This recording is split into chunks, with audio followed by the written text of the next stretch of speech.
do not buy a mower like this if you have a yard that looks like this. This is a 40 volt Greenworks 21-inch self-propelled lawnmower. When I bought it about a year ago, it was one of the higher end consumer models that you could buy. It was a Menards house brand, comes with a 5 amp hour 40 volt battery, and then I also have a 6 amp hour 40 volt battery that I bought off Amazon that's not currently in there, which I'll get into later in this review. But when I bought the mower, I did my homework, and all the reviews were glowing, almost unbelievably so. And I say that for a variety of reasons, but they advertise this lawnmower as being good for up to 3/4 of an acre. Consumer Reports gave it glowing reviews, just like it gave the E-Z-Go and some of the other competitors. And I have about 4/10 of an acre here that I'm responsible for. Good chunk of it in the front as well, in front of the house. And then the house, of course, covers a good chunk of that. So, not even 4/10 of an acre, not even half an acre. And this lawnmower really is not quite cut out for the job, even between the two batteries. So, just so you guys know, I'm not completely hating on this thing. There are some features of this lawnmower that really are great.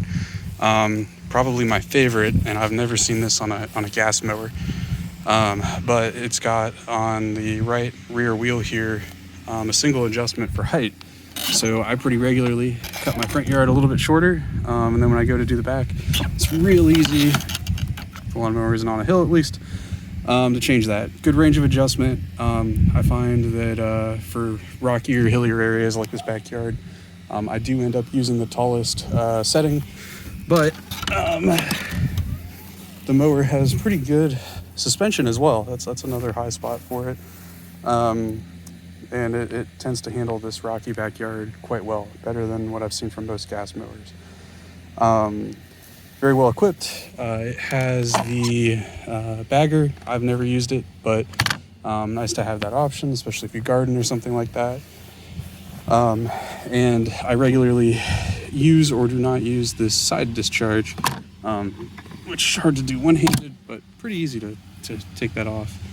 Another really nice feature is whether the mower's running or not, you can pull this rear handle, and it will self-propel. So, that's nice if you wrap up a job and you just are so exhausted you don't want to take it back to the garage. It's real easy just to let it self-propel itself in. Now, there's a caveat. Even with my 4/10 of an acre, I find that I have to use the self-propelled feature very sparingly. So I generally don't use the self-propel at all in the front. The yard's much more flat than back here. And in the back, I will use it going up the hill, but I'll let the mower roll itself down the hill. And that's with, like I said, a 5 amp hour and a 6 hour battery.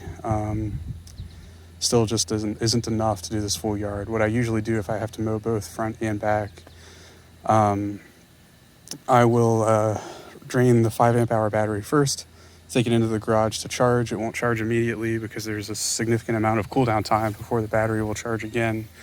And then I'll run the 6 amp hour battery in the meantime. And by the time the 6 amp hour battery dies, I have just enough time to finish up the bulk of the yard, leaving some in the back there that we don't really use above the top of the hill. So, if you have a small, suburban style yard, less than 1/4 of an acre, this would actually be a great mower for you. And I think you could probably get through it with just the battery that comes with the mower even. What I usually do to make things a little bit simpler is I will pick a weeknight to mow the front yard. And then by the time I do the backyard on the weekend, the battery is fully, I'll have both batteries fully charged and it won't be an issue. During the rainy season, it's very difficult to do that. So I find myself regularly, at least lately, struggling to get the whole yard mowed. And I don't know what I'll do as these batteries age. and no longer hold the full amount of charge. So, yeah, I'm a little bit frustrated just thinking about that. So, why did I buy this thing to begin with? Well, once again, the reviews were really good. So, despite common sense kind of telling me that battery technology shouldn't be mature enough to do 3/4 of an acre, all the reviews were glowing, and I went for it anyway. The other factor is just that, let's be honest, gas is a hassle to deal with if you don't have something like a work truck. So, if you've ever spilled gas in the trunk of an old car, you know how much of a pain it is to get that smell out. So I was excited about not having to deal with gas for small lawn equipment. That is still, a nice feature, but in hindsight, there's more hassle with electric than there is with gas. So, at least for a push mower. I do have the 40-volt Greenworks weed whacker as well, and that I'm very fond of. I mean, if you aren't doing like a lawn business, if you're just doing your own yard, I think that runtime is perfect. Those little 2-stroke engines, there's a huge hassle compared to even a normal lawnmower.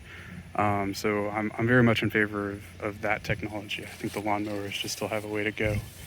That said, I do think there's some people this would work quite well for. If you have, like I said, 1/4 acre or less, pretty flat land, and you aren't super picky about your how your grass looks, I can't imagine you wanting anything better than this. I think it would do everything you need it to do.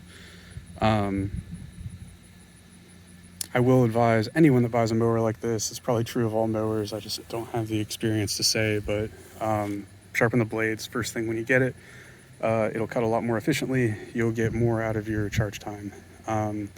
It does have sort of at least 2 modes of operation. When grass is high, it'll spin a lot faster than when grass is low. So I find that it cuts very nicely when the blades are spinning quickly, and most of the yard here probably was.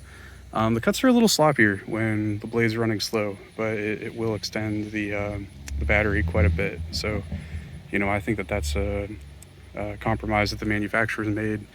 And if you do have that super rainy season where the grass is growing faster than you can keep up with, you're going to struggle. You're going to struggle more than usual because the blades will be running at their full speed the entire time just to keep up. And the battery will drain very quickly. I have had, when I first moved into this house, the front yard, which is probably like a tenth, maybe 0.15 acres. The grass was so long since it hadn't been mowed since the last tenant moved out, that the battery couldn't even get through the front yard without dying and having to be topped off. So, you really do get to stay on top of your grass if you choose to go electric. So, why do I still have this thing? Well, I did debate on taking it back to Menards last season and getting a gas-powered, which probably would have been a better fit for the yard we have here. You can get a few inches wider deck with a gas-powered. You could use the self-propelled the whole time. There's certainly a lot of benefits there. But this is a rental house. We don't really plan to be here long-term, so I expect that I would either go with a smaller yard, in which case this mower would be decent for my purposes, or get a smaller yard or a larger yard and have a riding mower as well.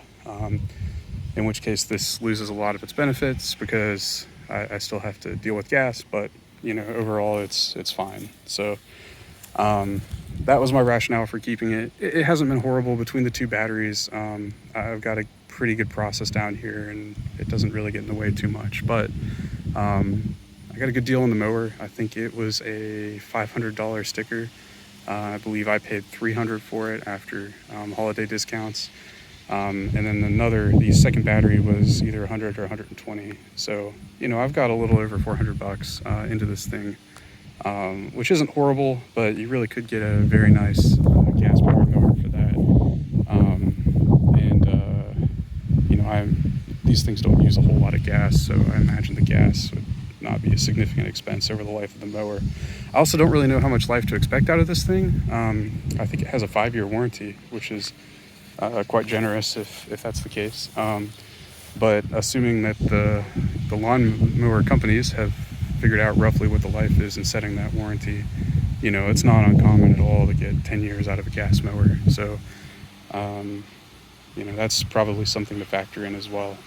So let's see. Oh, one other thing, and once again, I'm not just trying to hate on these things. This is my experience, and I'm trying to add perhaps some balance to all the positive reviews that I saw. When the first one I got, I charged the battery up, went to put it in for the first time, and I should have, if I had followed the instructions to a T, I should have had that little red handle out when I put the battery in, but I didn't. I just dropped the battery into the mower, and it started going. Started running down the driveway with none of the levers pulled in. So I never did figure out what was wrong with that mower. I fiddled with the lever a little bit, couldn't get it to stop running.